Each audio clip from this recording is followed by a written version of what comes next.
ألف لام ميم।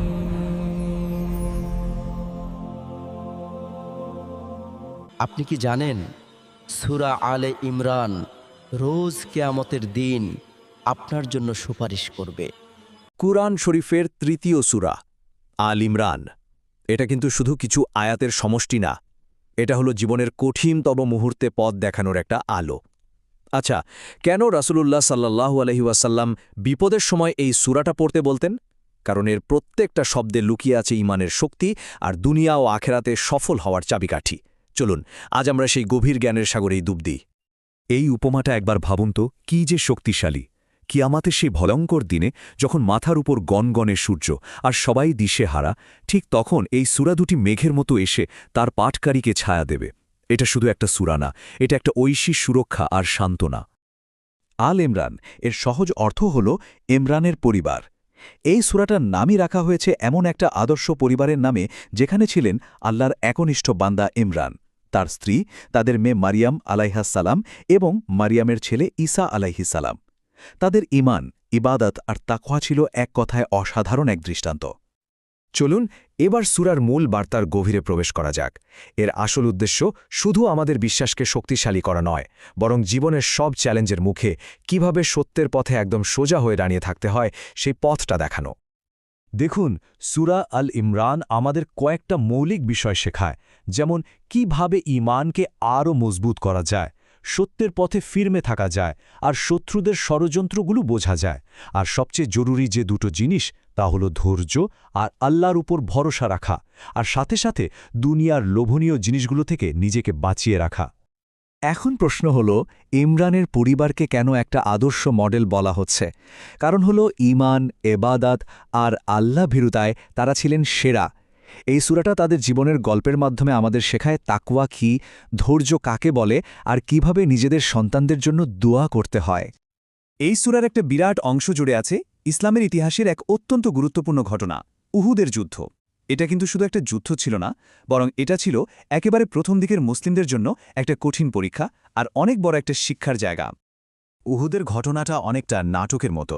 প্রথমে নবীর সাল্লাল্লাহু আলাইহি ওয়াসাল্লামের কথা মেনে চলার কারণে মুসলিমরা জিততে শুরু করেছিল, কিন্তু ঠিক তখনই এলো পরীক্ষাটা, পার্থিব জিনিসের লোভ। একটা দলের ছোট্ট একটা ভুল, নেতার একটা নির্দেশ অমান্য করার কারণে পুরো যুদ্ধের মোড় ঘুরে গেল। আর ঠিক সেই বিপর্যয়ের সময়েই আল্লাহ এই সূরা নাজিল করলেন, বিশ্বাসীদের মনকে শক্ত করতে, তাদের ভুলটা ধরিয়ে দিতে আর ঈমানকে আরও মজবুত করতে। উহুদের বিপর্যয়ের পর সাহাবীরা যখন একদম ভেঙে পড়েছিলেন, হতাশ হয়ে গিয়েছিলেন, ঠিক তখন আল্লাহ এই আয়াতটা নাজিল করেন। এটা যেন পরাজয়ের কষ্টকে ঈমানের শক্তিতে বদলে দেওয়ার একটা ঐশী বার্তা। মূল কথাটা হল, মনে সত্যিকারের বিশ্বাস থাকলে শেষ হাসিটা বিশ্বাসীরাই হাসবে। চলুন এবার এই ঘটনা থেকে আমাদের সবার জন্য কি কি শিক্ষা আছে তা একটু দেখি। উহুদের যুদ্ধ থেকে যে শিক্ষাগুলো পাওয়া যায়, সেগুলো শুধু সেই সময়ের জন্য ছিল না, বরং এগুলো আমাদের জীবনের প্রত্যেকটা পরীক্ষার জন্য এক চিরন্তন জ্ঞান। আমাদের জীবনেও কিন্তু সবসময় দুটো রাস্তা খোলা থাকে। একদিকে দুনিয়ার ক্ষণস্থায়ী আকর্ষণ, যেমন সম্পদ, সন্তান, সম্মান, আর অন্যদিকে আছে চিরস্থায়ী পুরস্কার, আল্লাহর সন্তুষ্টি, জান্নাত আর মনের শান্তি। সূরা আল ইমরান আমাদের শেখায় যে কোনটা বেছে নেওয়া উচিত, কোনটা আমাদের আসল অগ্রাধিকার হওয়া উচিত। তাহলে উহুদের অভিজ্ঞতা থেকে মূল শিক্ষাগুলো কি? ১. অবাধ্যতার ফল খুব মারাত্মক হয়। ২. জয় আর পরাজয় পুরোটাই আল্লাহর হাতে। ৩. বিপদ মানে শাস্তি নয়, এটা একটা পরীক্ষা। আর ৪. সামান্য গাফিলতিও ঈমানকে দুর্বল করে দেয়। তাই আসল সফলতা হল যে কোনো পরিস্থিতিতে আল্লাহর পথে শক্ত হয়ে টিকে থাকা। এত সব আলোচনার পর আসল প্রশ্নটা হল, চূড়ান্ত সফলতা কি?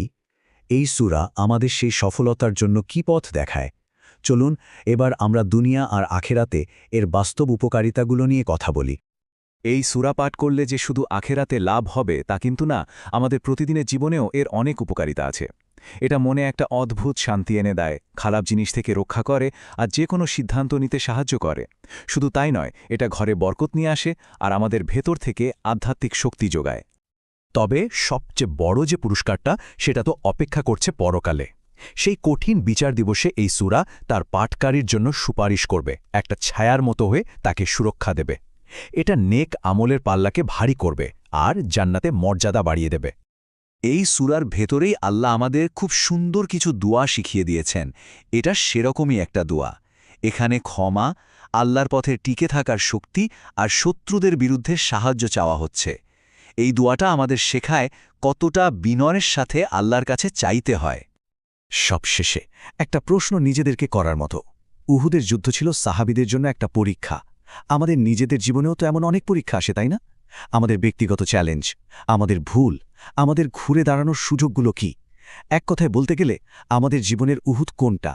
এই সূরাটা আমাদের সেই পরীক্ষাতে অবিচল থাকার পথ দেখায়।